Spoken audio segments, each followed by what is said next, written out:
Hello, class. This is AutoCAD auxiliary views. So, as a quick explanation of what an auxiliary view is, you got your standard orthographic views here. You got your front, top, right, and then this one right here isn't an isometric view, but it's an auxiliary. I think it's technically a subcategory of the orthographic views. But what's going on here is it's projected straight across this way using this button here, like this little circle, as the surface that it's reflecting across. So it's perpendicular right here. And this view is included because a view here doesn't quite show you what it looks like straight on, neither does this one. So the best next option is that way. So that's looking good, and we're going to basically copy this. And I'm going to go ahead and download this. I've already done that. And just to strategize with you, we're going to draw this front view first, and then we'll draw this right view, and something kind of sneaky so we can be economic with our time. This is the same view as that. It's just been flipped or whatever, so it's been mirrored across the 45-degree angle. And then we'll do this one last. So in here, I'm going to start a sketch. Sorry, I went from my file drawing to model tab. And in here, whoops, I'm going to draw a square that is 1.5, tab 1.5, enter. And then I'm going to use my chamfer tool and make sure that I have it set to the distance of 1, enter, and 1, enter. So I just go boom and boom, like that. And next, for the little button part, I'm going to go to use my line tool. Oh, and also something that will be good to have selected. Make sure your O snap has these all selected. That will make it much easier for you. And then this right here, which is called your polar tracking, is turned on. And you can set which angle increments you want to do, and you can be very specific. For what we're doing today, 45, 90, 135, 180 is, so increments of 45 degrees is perfect. So we're going to stick with that. And I'm going to go line tool, and I'm going to go to this midpoint right here. And notice how it's turning green like that? That's my polar tracking activating. So I want that and that's good. So I want this to be 0.5 and enter. And I'm going to go down this way, 0.5, enter, and then back down here. And, oh dear. And there we go. Okay, then I'm going to use my mirror tool. Just going to mirror this and this, right click, and then I can click here and enter, and then I'm going to trim this line in the middle, right there, and I'm in good shape. So that looks good.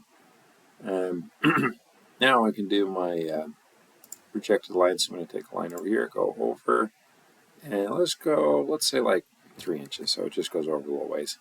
I'm going to go up 1.5, enter, over 1.5, enter, down 1.5, enter, and then back over. There. Nice.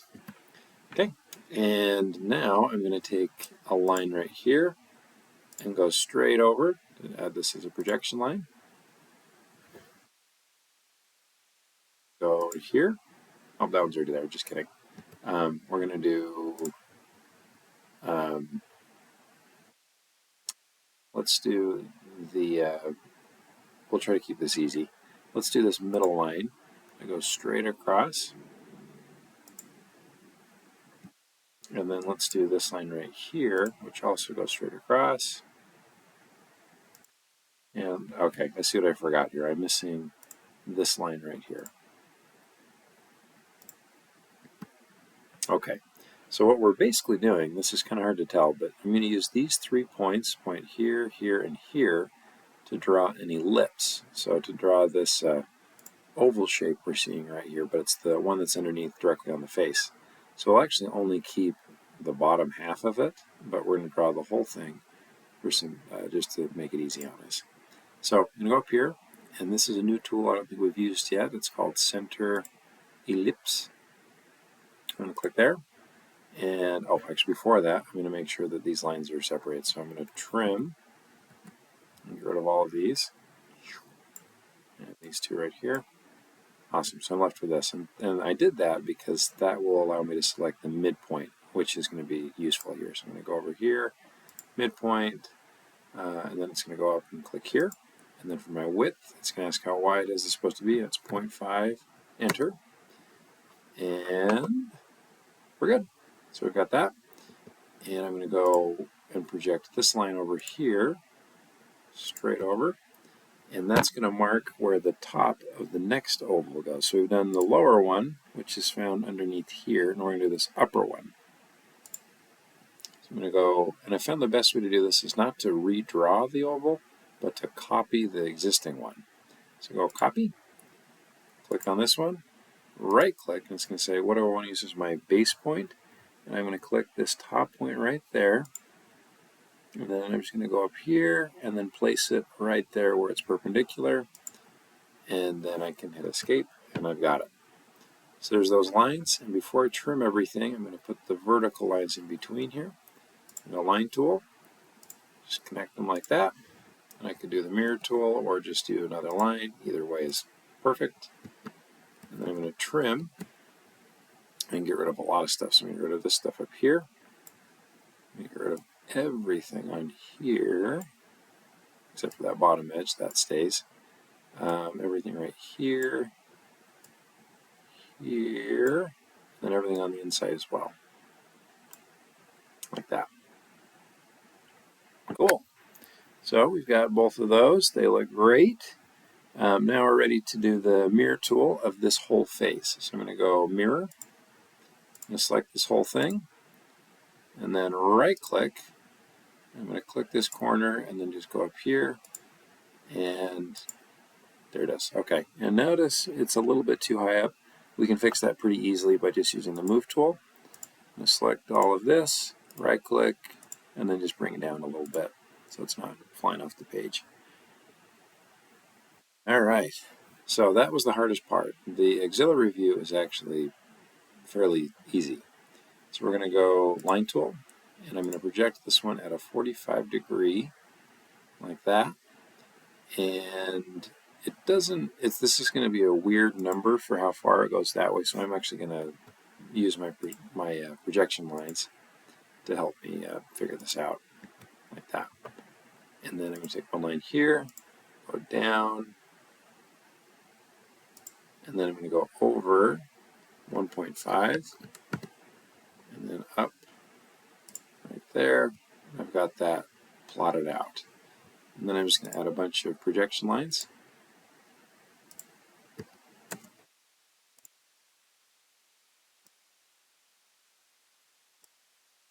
Here. Oh, actually, I'm going to skip that one. I'm going to do a line that goes from this middle point over. And I'm doing that again so I can select the middle of that object. So I'm going to trim, get rid of this, all of that there, and this one. And I'm going to use my circle and find the midpoint, which is going to be that triangle. And this is either a diameter of 1 or a radius of 0.5. I'm going to erase what's extra. It's not that much. And there it is. So all I got to do now is add some hatch. So I'm going to go hatch tool. And I'm going to just keep this pretty simple and kind of copy what's seen here. So top views are the darkest, or sorry, the lightest, and then the bottom front is the darkest. So here we go. So I'm going to go hatch tool, lightest, solid, click here. This one's the same, and I like that one as well. Close hatch tool, so those are all their own thing. I'm going to create a new one, a little bit darker. Let's do our mid. I'm going to use, oh, there we go. That's good. And this one may not allow me to select. It's kind of funny. If I click on it, it'll say it's blank. And there. Okay. Close, and I may just have to add the extra one there. I don't know why it doesn't like it. Okay. All right. And then next item of business is the darkest shades. So we're going to go Hatch Tool, Darkest. I'm going to use that one and that one. Close. And then I'm going to do some gradients. So let's go back to Hatch, change this to Gradient. And let's start with this top one up here. We're going to use the GR cylinder or cylindrical. Let's change the angle, and you can kind of preview it by dragging it like that to kind of get an idea of about where it's supposed to be. This one's supposed to be at 90. So I'm going to click 90, enter, and then change my blue to the darkest gray and yellow to the lightest gray. I guess you could even do white, and it might work out pretty well. Yeah, we'll do white. And then close Hatch Tool, do the same thing over here, and let's see. And technically this will be somewhat inconsistent, but that's all right. It's mostly just to create the impression that there is a that is 3D. So I'll go Gradient. Let's click this one again. I think this is supposed to be at 45.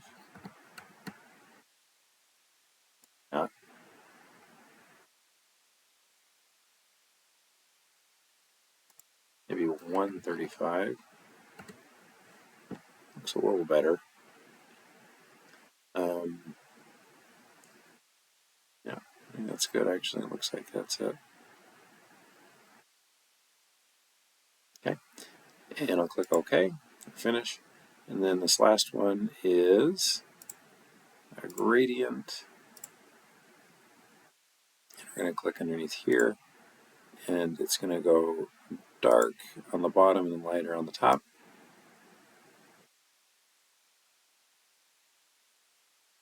So now it's supposed to be 0. Close. Awesome. All right, now if we go to Final Drawing, I need to use my viewport. So right now there's nothing there, so I go to Layout tab, Rectangular, click here to here, click off to the side, or just Escape. And then I'm going to double click in here to activate it. Make sure that my scale is set to 1:1. And then I'm going to scooch this over to right there. Looks good. And then I'm going to, whoop, I already messed it up. 1:1. And click off to the side. And there we go. So we got our drawing in here, and it's okay if you get some weird stuff like that. That stuff goes away when we print it. So next thing that's going to be the hardest, or at least the newest thing to do for our annotations, is using a center mark. So when I go down, I'm going to say center lines, change this to center mark, click on center mark, and select this. So this right now does not line up the way it's supposed to. It's supposed to be follow diagonally, and right now it doesn't do that. So what I can do is I can click on it, just a normal right click, and then right click and say Properties. So Properties will tell me the properties of that line specifically, and in here I can change a lot of things. I can change like different sizes and stuff. Right now we're just focused on rotation. So right here I'm going to type in 45, hit enter, and it's going to rotate that 45 degrees. Very good. If I float up here, I can hit exit, and that will deselect it. And technically, I don't know if the instructions actually show this. Oh, it does. Okay, good. But that indicates that this circle is centered on that face. So click on that.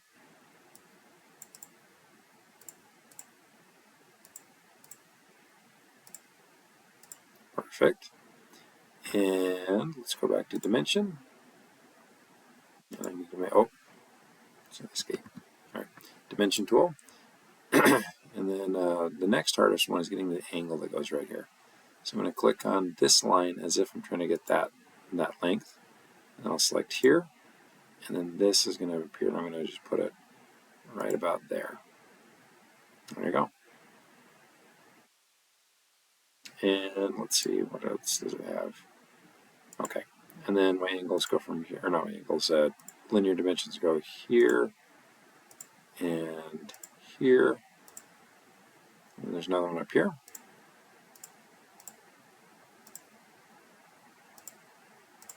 Awesome. And then from this one, I'm going to use a line so that it knows to go to follow that face right there. And notice how in the example it says that has a diameter. So this is kind of a unique way to show the diameter. And you really could use this view as well. In fact, that one might be more appropriate, but this is kind of just a nice little learning activity. So I'm going to click on here, and I can insert a symbol in here. So I'm going to use my cursor to go over to the far left, go up to symbol, and use diameter, and then just click off to the side, and there it is. So that's my diameter. All right, and then I guess the next one is aligned. I'm going to click here, and maybe no, that one, and come through like that, and that will indicate that I believe we have all of the dimensions we need. So we're in good shape. We can go down here. We can change the title. This one's just called auxiliary, and let's see. Yeah, and then just add the date and your name and all that kind of stuff, and then you're ready to save it and output it as a PDF, like that. Okay, and that is, oh, actually one little thing I'm missing right there. That's going to bug me. Extend that out. Okay. Anyway, that's the assignment. So, and that is how you do your auxiliary views. So, great job. This looks awesome. You are amazing. And we'll see you next time.